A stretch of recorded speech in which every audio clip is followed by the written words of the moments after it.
So after 5 months of developer previews, it's finally time for Android 7.0 Nougat to become officially official. And as with any new Android version, there are a ton of new features to get stuck into. So we picked the top 5 Android 7.0 Nougat features that you need to know about. So first of all, some pretty big changes to the way Android handles multitasking.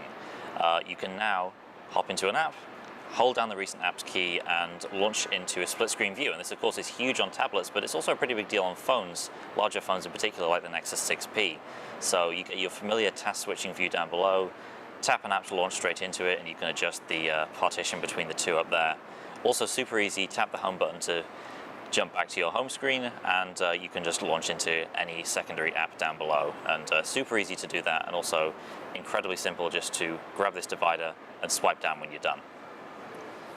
Next, we have a pretty big revamp of Android's notification shade. So the quick settings have been completely retooled. They're now editable. You can jump in here, drag them around and rearrange them.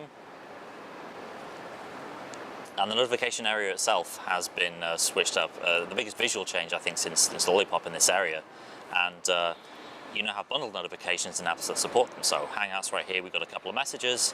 And thanks to inline replies, we can even reply to this without jumping into the app.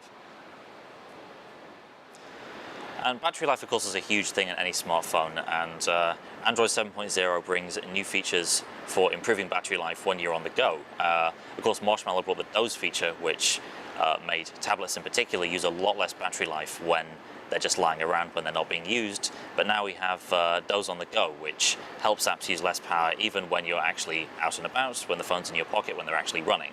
So that's potentially a huge change that affects the entire Android ecosystem. So from saving power, we go to saving data, which is also hugely important. And with the new data saver feature in Android 7.0, you can cut back on background data and just choose a selection of preferred apps to have unrestricted data access when data saver mode is on. And like a lot of features, there's also a quick setting for it right up here. And last but by no means least, we have a bunch of new emoji in Android 7.0. So new additions like the unicorn here, bunch of new animals, a lot of cool stuff, and a lot more diversity, which is great to see.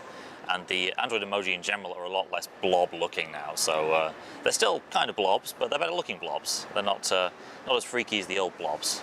So a lot of great changes here, a lot of new diversity, and just bringing more options to communicating with pictures, which is always great to see. So those are the basics of Android 7.0 Nougat, but for even more coverage of all the new features and all the new improvements, be sure to check out all of our coverage on AndroidCentral.com.